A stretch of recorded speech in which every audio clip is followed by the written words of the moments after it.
Hey guys, we're working on a 2020 Jeep Gladiator, and just want to take a second to show you guys the importance of correct caster and adjustable lower control arms. So you can see we've got the alignment heads on it, we've got the suspension lift on. This is a 2-inch Mopar kit that we do a few things to kind of correct. So it's a 2-inch Mopar kit, springs and shocks, and various other small components.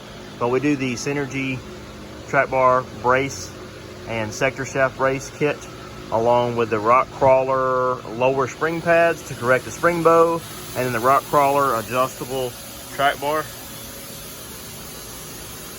to square up the front.